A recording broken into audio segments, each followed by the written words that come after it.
हाँ, नमस्ते प्रणाम।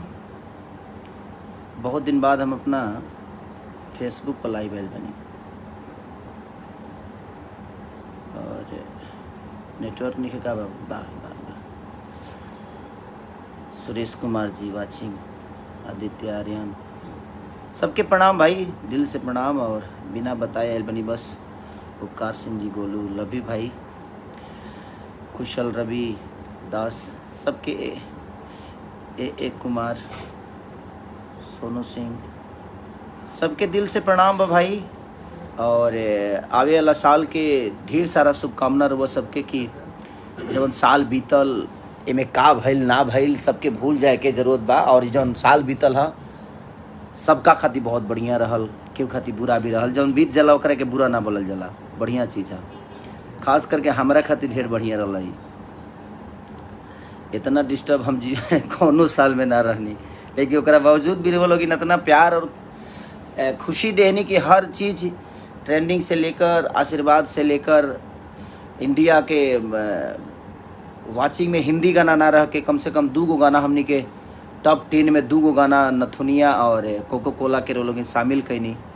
आज हर जगह ओकर चर्चा बावे कि भोजपुरी में पहली बार ऐसा भइल बा कि कोनो भोजपुरी के गाना अपना स्थान बना पौले बा और खुशी होला। और सब गायकों लोग के भी हैप्पी न्यू ईयर। अब हम कुछ लोगों से पूछना एक बात चाहते हैं कि भाई हम ठीक है कोई गाना गाते हैं तो विवाद होता है, अब हम मुर्गो मुर्गी गा रहे हैं तो विवाद हो रहा है। अब ओकरा खातिर हम का गाई तू ही लो बताओ। कतना जना के दिमाग का तू लो राइटर राख बाबू, बढ़िया बढ़िया राइटर राख, बढ़िया बढ़िया राइटर रख के बढ़िया बढ़िया गाना लिख लो, गाव लो, भोजपुरी के बड़ा कर लो। अब एगो मुर्गी के पीछे पूरा भोजपुरी इंडस्ट्री पड़ गई बा। मुर्गी ना बुझाता जे लंदन से आयल कहनूर हो गई बिया। सच पूछे तो लंदन से कहनूरे लेके आए देखिए है कहनूर के तरस ले लेके आइले उड़ा दे। देखिए हमारे साथी, देखिए ये जो प्रणाम प्रणाम सबसे पैसा वाला आदमी यही है। ये हमारे रंजन भैया हैं जी, नमस्कार। और हमारे इधर नीरज रणधीर जी जो कि नेक्स्ट मूवी करने वाला हूँ, हमारे डायरेक्टर हैं, बड़े प्यारे डायरेक्टर लोग हैं। तो बस नए साल की ढेर सारी शुभकामना आप सबको। देखिए सबसे बड़ी चीज़ जानते हैं क्या है, खेसारी लाल यादव विवाद में रहता नहीं है। लोगों को विवाद इसलिए करना है कि भाई खेसारी का ही नाम लेकर बड़ा होना है। प्रॉब्लम यहाँ है कि खेसारी को जब तक हम टारगेट नहीं करेंगे जीवन नहीं चलने वाली है। अपन तो कुछ चलत बा ना, तो इकरा के डिस्टर्ब करबो तो कुछ करी है। अरे भाई हम आजे से देखत नहीं हो, तारा लोग के ड्रामो आज से तो देखत नहीं कि हम डिस्टर्ब हो जाए। हाँ, हमारे चैनल थोड़ा सा डिस्टर्ब भइल बा कि क्रिसमस के छुट्टी बावे अमेरिका वगैरह में और सारा कुछ अपडेट वजह से होला, एक के चलते थोड़ा सा प्रॉब्लम बा। तो सोमवार मंगलवार ले रोल इनके देखे कि मिल जाई, चैनल जाई ना कहीं आ जाई। तो और जितना लोग हमारे से जुड़ल बा तनी शेयर लगा दे लो बढ़िया से, तनी प्यार आशीर्वाद यही रउआ लोग हमारे साथे बानी ना, तो बाकी लोग तो कोनो दिक्कत नहीं है। अब बाकी लोग कितना साथ देला रउआ लोग जानता नहीं, बाकी लोग साथ ना देला। तू लोग जितना हमारा फेरा में बारह उतना अगर अपना फेरा में रहता तो शायद कुछ कर जैता। हम केहू के फेरा में रही लेना आ कितना जना के लागत जे हमार कुछ गाना का दुनी पैसा लगा के बढ़ावल जाला। आए वाह बाप रे, पैसा तू ही लगावेला का? तोहरे घर से आवेला, ओरिजिनल व्यू होला इनकर। बाप रे बाप, गजब इनकर व्यू भागता। तहार तो व्यू इतना भागता न बाबू, इतना धरती पे बाजता नु कि हम धरती कई जगह तो धरती फाट गइल ह। कान हमनी को बंद करके कई जगह तो हम देखनी दरार पड़ल दानवा के धमक से। गजब भाई, इतना दीजिए यूट्यूब ना रहा ओ दिनों खेसारी अलगे रहले लोग के प्यारे के वजह से। तो लोग जरा के प्यार करला ओकरा के तार लो। अब एगो मुर्गी के पीछे तू लोग पड़ गई, जब तक लोग माने लात बचौनी ना काट देबा नु तले मुर्गी अस्थिर ना रही। अपना लगे कुछ नहीं खे, ओकरो के गावे के कोशिश कर लो, नया नया वैरायटी दलो जीवन में। राइटर बढ़िया बढ़िया रख लो, चोर सन के रख के भी मतलब कि तू लोग चोर हो जाता रह नानू कल जाला, इसे पागल हो लो है। बढ़िया से लिखवावा लो, बढ़िया से काम कर लो। केहू रोकले बा केहू के रोके जाता ना। लेकिन एगो मुर्गी के पीछे पड़ल बड़ल लो बेमतलब के लागत है कि नया साल में इतना निमन को मुर्गी आयर ना लसिया मैंने मुर्गी ना कहनूर को दले बड़ा लो एकरा के केहू मुर्गा ह तो केहू मुर्गी ह का ह सोच बदलिए आप लोग। और के कहाँ से व्यूवर भागता कैसे भागता नइखे भागत इस तरह से पूछ के केहू भगाई ना। हर आदमी के अपन विजन होला, तोहरो विजन बा उनकरो विजन बा, जे भी कलाकार बा सब लोग के विजन बा भाई। आप अपने विजन को लेकर चलिए, किसी के पीछे पड़ने से अच्छा है कि आप अपने करियर पे ध्यान दीजिए। आज तक ले तू लो नए बड़ो काहे भाई, ये बतिया कह दे तो बुरा लग जाए सबके। हम केहू के पीछे पड़ी ले ना, हम अपन काम करी ले, हम कामे करके यहाँ तक ले पहुँचल बने, हम केहू के पीछे पड़ के नहीं की पहुँचल। ठीक बा जिंदगी में और तो दिल से प्रणाम है। और हमारे दिनेश लाल भैया भी जुड़े हुए हैं, दिनेश भैया को प्रणाम और दिल से प्रणाम कि आप ऐसा ही आशीर्वाद अपने छोटे भाई को देते रहिए। और जो भी देख रहे हैं सबको दिल से प्रणाम कि आप लोग हमें इतना मोहब्बत और प्यार देते हैं। और मैं यही कहना चाहता हूं कि नए साल की ढेर सारी शुभकामना आप सबको, और जो बीता उसको भूल जाइए। और मैं सारे अपने कलाकार बंधुओं से भी कहना चाहता हूं कि अगर आप अपने भोजपुरी किसी भी कलाकार को टारगेट करते हो तो आप अपने भाषा को टारगेट कर रहे हो, किसी पर्टिकुलर कलाकार को नहीं कर रहे हो। आप लोग बेहतर करिए, हमारी शुभकामना है। हमसे जो आपको मदद चाहिए आप हमें बोलिए कि हाँ भाई जी हमें ये मदद चाहिए, हम सब मिलकर एक दूसरे को बड़ा करें। तो एक काम अगर मैं देखिए विवाद में लाना हो तो मैं अगर भैंसी भी गाऊंगा तो विवाद में आ जाऊंगा, क्योंकि आप लोगों को एक ही काम करना है कि खेसारी को डिस्टर्ब कैसे करना है, खेसारी को नीचा कैसे दिखाना है, कि खेसारी को नीचा कर दें। हम मत करिए, आप अपने भाषा को नीचा कर रहे हैं। एक पर्टिकुलर खेसारी माने खेसारी से भोजपुरी है कि भोजपुरी से खेसारी बढ़े, तो आप लोग कोशिश करिए कि भोजपुरी को और हम सब भाई मिलकर बड़ा कैसे करें। एक आदमी को कैसे नीचा दिखाना है, ये कर देना है, वो कर देना है, कि खेसारी कुछ गई है तुम के विवाद में ओकरा के उल्टा सीधा जोड़ के ओकरा के विवाद में लिया देगा बा। हम मनोरंजन करते हैं भाई, मनोरंजन का कोई शब्द नहीं होता, मनोरंजन की कोई जात नहीं होती, मनोरंजन का कोई धर्म नहीं होता, कोई मजहब नहीं होता। मनोरंजन तो जो कान को अच्छा लगता है चाहे जिस भाषा का हो। अब बताइए पुष्पा का 4 गाना टॉप 10 में था, तो हमारे भाषा का चीज़ नहीं था, लेकिन वो लोगों के कान को अच्छा लगा और वो बड़ा खूबसूरत हो गया और पूरी दुनिया ने उसको इतना सारा प्यार दे दिया। तो मनोरंजन का कोई समझ लीजिए कि भाषा नहीं होता है। मनोरंजन तो मनोरंजन होता है, संगीत तो संगीत होता है, संगीत का कोई भाषा नहीं होता है। हम उस संगीत को किसी भाषा में बदल देते हैं, वो हमारा अपना टैलेंट है। और हर भाषा का एक संगीत हो जाता है कि ये भोजपुरी है तो ये मराठी है तो ये चीज़ है। संगीत का कोई भाषा नहीं, 7 सुर सब में होता है भाई। तो मैं अपने भाइयों से यही बोलना चाहता हूँ कि भाई मेरे, जितना आप लोग मुझे पीछे करने की कोशिश करिएगा और मेरे हर शब्दों को विवाद में लाने की कोशिश करिएगा। अच्छा ये बताइए, अब हम मुर्गी का भी नाम ना रखें, का करी हम? तो कल तो हम भैंस पर गए तो तू लोग भैंसों के फेरा में पड़ जीब, कल अगर हम बकरी पर गए तो बकरियों के फेरा में पड़ जीब। का करिए अब हम, का गई? अब तू लोग कह दे का गई हम, वाह ये कौन डरामा मर दे। आप लोग अपना गाइए ना भाई, किसी को गाने दीजिए, आप भी गाइए और भोजपुरी भाषा को बड़ा करिए। आज भोजपुरी भाषा का 2 गाना कोको कोला और नथुनिया टॉप 10 में था, तो उससे किसका गरिमा बढ़ा? हमारी भाषा का बढ़ा ना, कि वहाँ भोजपुरी को प्राथमिकता दी गई, भोजपुरी को स्थान दिया गया और लोग बोले कि भोजपुरी के भी 2 गाने हैं, ये नहीं कि खेसारी के गाने हैं, वो भोजपुरी के गाने थे।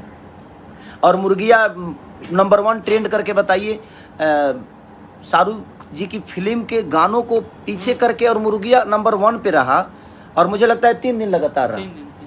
तो ये तो मेन ट्रेंडिंग में, तो वो कहीं ना कहीं भोजपुरी भाषा रहा ना, कि 5 करोड़ 6 करोड़ के गाने के 10-10 करोड़ के गाने को पीछे करके और हमारा 10 लाख 15 लाख का गाना आज नंबर 1 ट्रेंडिंग पर रहा। तो ये किसका उपलब्धि है? ये भोजपुरी समाज की उपलब्धि है, ये हमारे लोगों की उपलब्धि है, हमारी श्रोता की, भगवान की उपलब्धियाँ हैं कि आप सब इतना प्यार देते हैं।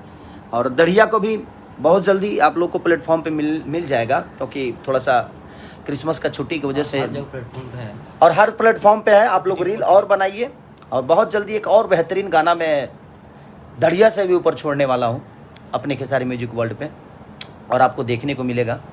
और मुर्गिया को थोड़ा सा और ट्रेंड कराइए। आज अगर मुर्गिया ना रही तो कलाकार लोग लगे गायकी ना रही। मुर्गिया आके कई जना के जिया देहलस मुर्गी नहीं खे भाई, मुर्गी नहीं अरे दादा, लंदन के कहनूर हो मुर्गी वो ऐसा मुर्गी भी है जो मैं कहनूरे अंडा दे दिले भी ना। अरे जालू कहिया अपना फेरा में रह हमरा के छोड़ के अपन नहीं चलो का यार तारू तो पेड़ देले बड़ो। जीवन में आदमी नहीं बने के मैंने खेसारी से ऊपर नहीं खे बढ़े के आगे आगे अभी नहीं खे बराबरी खाली करे के बा। खाली खेसारी के पीछे, खेसारी के अगर ध के चल बोलो तो शायद तू आगे बढ़ जीबो, एगो तो ना बढ़बो क्योंकि पीछे का क्या बढ़ जा रहा है, क्योंकि पीछे करके इंसान आगे नहीं बढ़ता है। अपने आप को आगे कर दीजिएगा तो दुनिया अपने आप पीछे हो जाती है। तो कोशिश खुद को बड़ा करने की करिए, ये नहीं कि आप कोशिश ये करिए कि जो आगे है उसको पीछे खींच दे, नहीं, उससे पीछे नहीं करिएगा उसको, क्योंकि उसके अंदर वो पावर और ताकत और क्षमता है कि वो अपने आप को यहाँ तक पहुँचाया है। तो ऐसे पागलों की तरह नहीं पहुँचाया, वो चिरकुट बिटोर के नहीं पहुँचल हमें जी। हम पढ़ल ना ही लेकिन चढ़ल हई, हम पढ़नी ना लगी खाली चढ़नी, ऐसे जो हमारा काम करे आवेला हम कामे कल चाहता नहीं भाई, हमारा पीछे मत पड़ा लो। हम कुछ गाई ना तो तू लोग बेमतलब के ना ओकरा के कंट्रोवर्सी में मत लेकर, तू लोग अपन गा के अपन बड़ा कर अपने आप के, हमारा फेरा में मत पड़स भाई, पागल हो जीव तनी के। हम 24 घंटा काम करी ले, होई मेहनत ना होई तो जब मेहनत ना होई तो जना में बड़ा लो तने में खेला लो, काहे के बेमतलब के हई मुर्गी तो मुर्गा हिहाँ के ह तो मुर्गा। अब जगदीशपुर लड़का रहे वाला हो तो कहाँ से मुर्गा ले आई, बगले से न लेके आई। कलाकार का कोई पर्टिकुलर जिला होता है नहीं, हम सब जिला के लोग हैं, हम सब जिला के लोग प्यार करते हैं, सब जिला के लोग हमें सम्मान करते हैं। वो तो एक मनोरंजन के तहत पे चीज़ों को किया गया है और आप उसको कंट्रोवर्सी कर रहे हैं। आप लोग जानबूझ के कंट्रोवर्सी और खाली खेसारिये पे होला, बाकी लोग ना गवे हैं। खेसारी कुछ गा दी है तो ओकरा के मने गलत साबित कऽ देवे के बा, ई तारा लोग के दिमाग में बजे खेसारी कुछ गा बस वो गलत साबित ओकरा के करे के बा, चाहे वो जाओ ना विधि हो जाओ, कौनो बात ना क के देखा लो। इतना दिशा तो करते बड़ा लोग कुछ उखड़त तो बा ना, आगे भी ना उखड़ी हम जानत नहीं। ऐसे हमारा काम करे वाला मेहनत करे वाला और हम मेहनते के भरोसे अपना जीवन के चलाइले और अपना जनता के भरोसे चलाइले और जनता के प्यार हमारा मिलत रहेला। तारा लोग से हमारे कोनो लेने नहीं के, 2 4 5 10 जना से कुछ उखड़े के बा ना, ऐसे जो प्यार करे वाला हमारे अरबों में बाड़े, तो तारा लोग के बस की बात नहीं खे। तो एक के ध्यान दलो, आपन गावलो, आपन चीज़ करलो। एगो चीज़ के छोट छोट मुर्गिया एगो मुर्गी के पीछे पड़ के जब तक ले ओकर मने ओकर लाद पचनी ना काट देवलो तो तू अस्थिर ना हो। अरे का कुछ बेहतर सुनना चाहती है, खेसारी मुर्गी गा दिए ना, आप कुछ बेहतर करिए कि समाज को कुछ बेहतर गाने मिले। नया साल के और भी वैरायटी हो सकती है। अब एक ही के पीछे आप लोग पढ़ेंगे ना तब समाज को बेहतर चीज़ नहीं मिलेगी, लोगों का इंटरटेन बेहतर तरीके से नहीं हो पाएगा। तो हर आदमी अपनी अपनी चीज़ों को गाए तो शायद बेहतर होगा।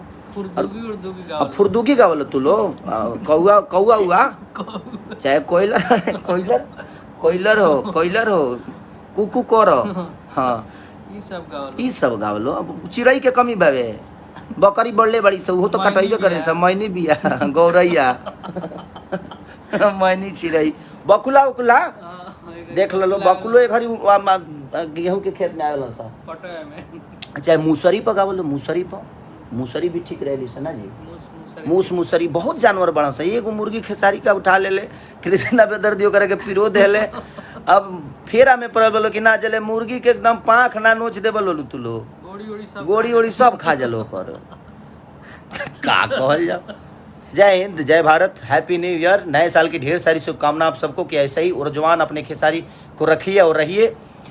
हम बस मनोरंजन कराना जानते हैं और हमें बस मैं अपने भाइयों से, उन कलाकार बंधुओं से, कुछ यूट्यूबर भाइयों से बस यही रिक्वेस्ट करना चाहता हूँ कि आप भोजपुरी के बारे में सोचिए। हम सोच रहे हैं, कोशिश कर रहे हैं, आप भी सोचिए। हम एक दूसरे पे ब्लेम लगाकर, एक दूसरे को गलत ठहरा कर, एक दूसरे को गलत साबित करके हमें कुछ नहीं मिलने वाला।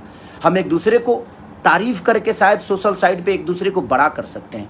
कोशिश हमें ये करना चाहिए कि अगर खेसारी, मान के चले खेसारी को कल कुछ हो गया, चाहे खेसारी भोजपुरी छोड़ दिए, किसके बारे में बोलिएगा, तो इसको इतना बड़ा कर दीजिए कि कम से कम इसके बारे में दुनिया भी बोले, हम भी बोले। तो अपने बेटा को हम लोग भी नहीं बोलते जब हमारा कोई नहीं उठाया। हाँ, हम भी नहीं बोलते, हम काहे बोलेंगे भाई, किसी को नहीं बोलते, काहे बोले जब हम। लेकिन कोनो बात ना, जवन हम गावत नहीं तौने के पीछे आप लोग नया करिएगा ना तो समाज को बेहतर चीज़ें मिलेगी। तो आप कोशिश करिए कि नया किया जाए भाई, सब भाई मिल के और सब लोग मिल के बड़ा करें भोजपुरी को। सिर्फ एक मने खेसारी से भोजपुरी बा ना, खेसारी से भोजपुरी नहीं, भोजपुरी से खेसारी हैं। तो हमें भोजपुरी को बड़ा करना है। आज भोजपुरी समाज ने मुझे बनाया है ना, तो हमें भोजपुरी समाज के लिए सोचना पड़ेगा ना, बेहतर बेहतर मनोरंजन दें हम। वो मायने नहीं रखता है कि कौन चीज़ कहाँ का है, कैसे है, लेकिन हमें मायने ही रखता है कि हमारा भोजपुरी कितना। आज नंबर 1 ट्रेंडिंग किया, पठान जैसे मूवी के गानों को पीछे करके नंबर 1 गया, तो कहाँ कौन गया? मैं थोड़ी गया, नहीं, वहाँ भोजपुरी समाज गया, हमारा भाषा गया। तो ये गर्व की बातें हैं, हमें सबको गर्व करना चाहिए। आज सारेगामा हम भोजपुरी ने अपना ऊर्जा लगाया, हमने लगाया, सब भाई ने मिलकर, चाहे वो हमारे म्यूजिक डायरेक्टर कृष्णा बेदर्दी हो, राइटर हो, कंपोजर हो, सारा कुछ उस गाने के यही है। हमारे सब हम पूनम दुबे से लेकर संजय से लेकर हमारे जितने भी उससे जुड़े हुए लोग हैं, सब लोगों ने, बद्री झा जी से लेकर हमारे सारेगामा के में सब कुछ करने वाले विक्रम जी, तो कहीं ना कहीं प्यार करिए, प्यार आशीर्वाद दीजिए कि भोजपुरी बड़ा हो। हम कहिए ले कहीं तरह लोग कि भोजपुरी के बारे में बोला लो, भोजपुरी के बड़ा कर लो। तू लोग बेमतलब के खाली खेसारी के पीछे पड़ के खुद के छोटा बना देता रह लो। खेसारी से दुनिया थोड़ी बा, खेसारी के ऊपर भी जाए के बा। तू लोग और आगे बढ़ा, हमारा खुशी हो यार। ऐसा थोड़ी बा, मैंने हमारा अलावा कुछ सोचे के नहीं के तर लो के, सोचा लो, अपनों बारे में सोचा लो, अच्छा लगे, बेहतर कर लो। और हैप्पी न्यू ईयर भाई, जितना भी हमारे कलाकार बंधु बड़े ओकरो के ढेर सारा शुभकामना कि नया साल में कम से कम अपने आप के सब लोग बदलो ना। कुछ कहबा का जी, सबको प्रणाम। और नया साल आ रहा है और आशीर्वाद ऐसे ही बनाए रखिए हम लोग पे, दोनों भाई पे, हमारा जितना भी टीम है। और आप लोग के आशीर्वाद से हम लोग चलते हैं और आगे भी आप लोग दुआ कीजिए। एक से और एक मुर्गी मनोरंजन कराएंगे। अभी तो अभी बकुला उकुला भी आएगा मुर्गी के बाद। पूरा सारा है दिया लोग करेजी करेजी छोड़ दिया सर हे बाबू, करेजी बामनी को लाइन जाएगो। चलिए हैप्पी न्यू ईयर और ढेर सारी शुभकामना। आप लोग अपना प्यार और आशीर्वाद ऐसे ही हमें देते रहिए कि हम ऐसे ऊर्जवान होते रहें और आप सबके मोहब्बत के लिए हमेशा काम करते रहें। Love you.